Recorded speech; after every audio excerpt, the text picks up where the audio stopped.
ಮುಸ್ಸಂಜೆ ಸುದ್ದಿಗೆ ಸ್ವಾಗತ. ಮೊದಲಿಗೆ ಮುಖ್ಯಾಂಶಗಳು ಮತ್ತು ವಿವರಗಳು. ವಿಧಾನಸಭೆಯ ಕಾರ್ಯಕಲಾಪದಲ್ಲಿ ತಾರತಮ್ಯ ಆರೋಪ. ವಿಧಾನಸಭೆ ಸ್ಪೀಕರ್ಗೆ ವಿಪಕ್ಷ ನಾಯಕ ಆರ್ ಅಶೋಕ್ ಪತ್ರ. ವಿಧಾನಸಭೆಯ ಕಾರ್ಯಕಲಾಪಗಳಲ್ಲಿ ವಿಪಕ್ಷ ನಾಯಕರು ಹಾಗೂ ಶಾಸಕರ ಹೇಳಿಕೆ, ವಿಡಿಯೋಗಳನ್ನು ಮಾಧ್ಯಮಗಳಿಗೆ ಬಿಡುಗಡೆ ಮಾಡದೆ ವಾರ್ತಾ ಇಲಾಖೆ ತಾರತಮ್ಯ ಮಾಡುತ್ತಿದೆ ಎಂದು ಆರ್ ಅಶೋಕ್ ಆರೋಪಿಸಿದ್ದು, ಅಧಿಕಾರಿಗಳ ವಿರುದ್ಧ ಹಕ್ಕುಚ್ಯುತಿ ಮಂಡಿಸುವುದಾಗಿ ಸ್ಪೀಕರ್ಗೆ ಪತ್ರ ಬರೆದಿದ್ದಾರೆ. ಈ ಸಂಬಂಧ ವಾರ್ತಾ ಇಲಾಖೆಗೆ ನಿರ್ದೇಶನ ನೀಡಿ ಎಂದವರು ಆಗ್ರಹಿಸಿದ್ದಾರೆ. ಸಚಿವ ನಾಗೇಂದ್ರ ರಾಜೀನಾಮೆಗೆ ಆಗ್ರಹಿಸಿ ಮುಂದುವರಿದ ಪ್ರತಿಭಟನೆ. ಬಿಜೆಪಿ ಸದಸ್ಯರಿಗೆ ಖಡಕ್ ವಾರ್ನಿಂಗ್ ಕೊಟ್ಟ ಸಭಾಪತಿ ಸಲೀಂ ಅಹ್ಮದ್. ವಾಲ್ಮೀಕಿ ನಿಗಮ ಹಗರಣ ಸಂಬಂಧ ಸಚಿವ ಬಿ. ನಾಗೇಂದ್ರ ರಾಜೀನಾಮೆಗೆ ಆಗ್ರಹಿಸಿ ಬಿಜೆಪಿ ಪ್ರತಿಭಟನೆ ಮುಂದುವರೆಸಿದೆ. ಈ ವೇಳೆ ಸಭಾಪತಿ ಸಲೀಂ ಅಹ್ಮದ್ ಕಲಾಪಕ್ಕೆ ಅಡ್ಡಿಪಡಿಸಿದ ವಿಪಕ್ಷ ಸದಸ್ಯರಿಗೆ ಹಾಗೂ ತಡವಾಗಿ ಬರುವ ಸಚಿವರಿಗೆ ಖಡಕ್ ಎಚ್ಚರಿಕೆ ನೀಡಿದ್ದಾರೆ. ಕಾವೇರಿ ವಿವಾದ, ಸುಪ್ರೀಂ ಕೋರ್ಟ್ನಲ್ಲಿ ಮತ್ತೆ ವಿಚಾರಣೆ ಮುಂದೂಡಿಕೆ, ಕರ್ನಾಟಕಕ್ಕೆ ತಪ್ಪದ ಸಂಕಷ್ಟ. ಕಾವೇರಿ ನೀರು ಹಂಚಿಕೆ ವಿವಾದದ ಕುರಿತು ತಮಿಳುನಾಡು ಸಲ್ಲಿಸಿದ ಅರ್ಜಿಯನ್ನು ಸುಪ್ರೀಂ ಕೋರ್ಟ್ ವಿಚಾರಣೆ ನಡೆಸಿತು. ಎರಡೂ ರಾಜ್ಯಗಳು ಅಂಕಿಅಂಶಗಳೊಂದಿಗೆ ಹಾಜರಾಗುವಂತೆ ಸೂಚಿಸಿ ವಿಚಾರಣೆಯನ್ನು ಆಗಸ್ಟ್ 31ಕ್ಕೆ ಮುಂದೂಡಿತು. ನಿತ್ಯ 12,000 ಕ್ಯೂಸೆಕ್ ನೀರು ಹರಿಸುವ ಹಳೆ ಆದೇಶ ಪಾಲಿಸಬೇಕಿರುವ ಕರ್ನಾಟಕಕ್ಕೆ ಸದ್ಯಕ್ಕೆ ಸಂಕಷ್ಟ ಮುಂದುವರೆದಿದೆ. ಹಗರಣ, ಭ್ರಷ್ಟಾಚಾರ, ರಾಜಕೀಯ ಹಿನ್ನಡೆ. ಬಳ್ಳಾರಿ ಉಸ್ತುವಾರಿ ಸಚಿವರಾದರೆ ಸಂಕಷ್ಟ ಗ್ಯಾರಂಟಿನ? ಗಣಿನಾಡು ಎಂದೇ ಖ್ಯಾತಿ ಪಡೆದಿರುವ ಬಳ್ಳಾರಿ ಜಿಲ್ಲೆಯ ರಾಜಕೀಯ ಯಾವಾಗಲೂ ಹೈವೋಲ್ಟೇಜ್.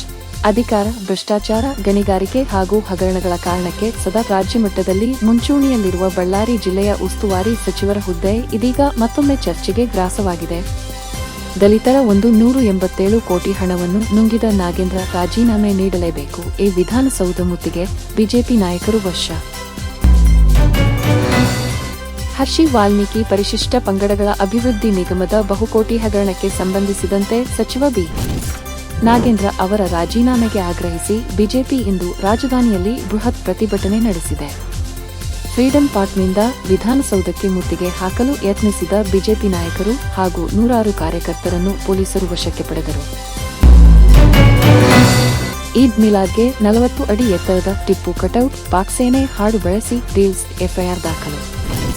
ಈದ್ ಮಿಲಾದ್ ಹಿನ್ನೆಲೆಯಲ್ಲಿ ಚಿಕ್ಕಮಗಳೂರಿನಲ್ಲಿ 40 ಅಡಿ ಟಿಪ್ಪು ಸುಲ್ತಾನ್ ಕಟೌಟ್ ಹಾಕಲಾಗಿದೆ. ಪಾಕ್ ಮುಜಾಹಿದ್ ಹಾಡಿನೊಂದಿಗೆ ರೀಲ್ಸ್ ಸಾಮಾಜಿಕ ಜಾಲತಾಣದಲ್ಲಿ ಹಂಚಿಕೆಯಾಗಿದೆ. ಘಟನೆ ವಿವಾದಕ್ಕೆ ಕಾರಣವಾಗಿದ್ದು, ನಗರ ಠಾಣೆ ಸಬ್ ಇನ್ಸ್ಪೆಕ್ಟರ್ ಧನರಾಜ್ ದೂರು ದಾಖಲಿಸಿದ್ದಾರೆ. ಐಎಎಸ್ ಅಧಿಕಾರಿ ಜ್ಞಾನೇಂದ್ರ ಕುಮಾರ್ ಯಾವಾಗ ಬರ್ತಾರೆ ಗೊತ್ತಿಲ್ಲ, Priyank Kharge.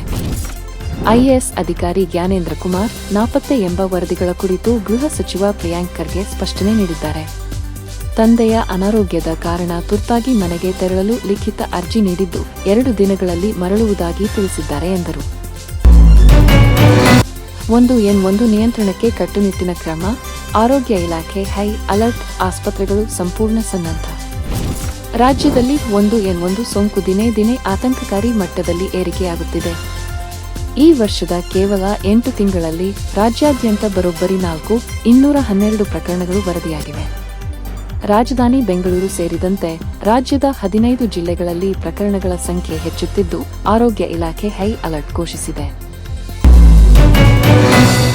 Toxic advance booking dhamaka. ಬಿಡುಗಡೆಗೆ ಮುನ್ನವೇ 30 ಕೋಟಿ ದಾಟಿದ ಯಶ್ ಸಿನಿಮಾ ಗಳಿಕೆ. ರಾಕಿಂಗ್ ಸ್ಟಾರ್ ಯಶ್ ಅಭಿನಯದ ಬಹುನಿರೀಕ್ಷಿತ ಟಾಕ್ಸಿಕ್ ಸಿನಿಮಾ ಅಡ್ವಾನ್ಸ್ ಬುಕಿಂಗ್ನಲ್ಲಿ ಭರ್ಜರಿ ದಾಖಲೆ ನಿರ್ಮಿಸಿದೆ. ಆಗಸ್ಟ್ 26ರಂದು ಜಾಗತಿಕವಾಗಿ ಬಿಡುಗಡೆಯಾಗಲಿರುವ ಚಿತ್ರ ಎ ಸರ್ಟಿಫಿಕೇಟ್ ಪಡೆದಿದ್ದರೂ ಬಿಡುಗಡೆಗೆ 2 ದಿನ ಮುನ್ನವೇ ಭಾರತದಲ್ಲಿ 30 ಕೋಟಿ ರೂಪಾಯಿ ಬುಕಿಂಗ್ ಗಡಿ ದಾಟಿದೆ. ಬಿಗ್ ಬಾಸ್ಗೆ ಹೋಗಿದ್ದೆ, ನನ್ನ ಜೀವನದ ದೊಡ್ಡ failure. Risha Gowda shocking statement. Big ಬಾಸ್ನಿಂದ ಸಾಕಷ್ಟು ಹೆಸರು ಮಾಡಿರುವ ನಟಿ ಇದೀಗ ಶಾಕಿಂಗ್ ಸ್ಟೇಟ್ಮೆಂಟ್ ಕೊಟ್ಟಿದ್ದಾರೆ. ಬಿಗ್ ಬಾಸ್ಗೆ ಹೋಗಿದ್ದು ನನ್ನ ಜೀವನದ ಅತ್ಯಂತ ದೊಡ್ಡ ಫೇಲ್ಯೂರ್. ಇದನ್ನು ನಾನು ಈಗ ಹೇಳುತ್ತಿದ್ದೇನೆ ಎಂದಿದ್ದಾರೆ. ಬಿಗ್ ಬಾಸ್ಗೂ ಮುನ್ನ 2 ವರ್ಷ ಆಕ್ಟಿಂಗ್ ಮಾಡಿದ್ದೆ, ಆದರೆ ಜನರು ಗುರುತಿಸಲಿಲ್ಲ. ಬಿಗ್ ಬಾಸ್ ನನ್ನನ್ನು ಗುರುತಿಸುವಂತೆ ಮಾಡಿದ್ದು ನಿಜವಾದರೂ ಅದು ನನ್ನ ಜೀವನದ ಜೊತೆ ಫೇಲ್ಯೂರ್ ಎಂದಿದ್ದಾರೆ. ಇಂತಹ ಇನ್ನಷ್ಟು ಮಾಹಿತಿಗಾಗಿ ಸವಾಲ್ ಟಿವಿ ಚಾನೆಲ್ಗೆ ಸಬ್ಸ್ಕ್ರೈಬ್ ಮಾಡಿ. ವಿಡಿಯೋಗೆ ಲೈಕ್ ಮಾಡಿ, ಶೇರ್ ಮಾಡಿ ಮತ್ತು ಹೊಸ ವಿಡಿಯೋಗಳಿಗಾಗಿ ಬೆಲ್ ಐಕಾನ್ ಒತ್ತುವುದನ್ನು ಮರೆಯಬೇಡಿ. ಧನ್ಯವಾದಗಳು.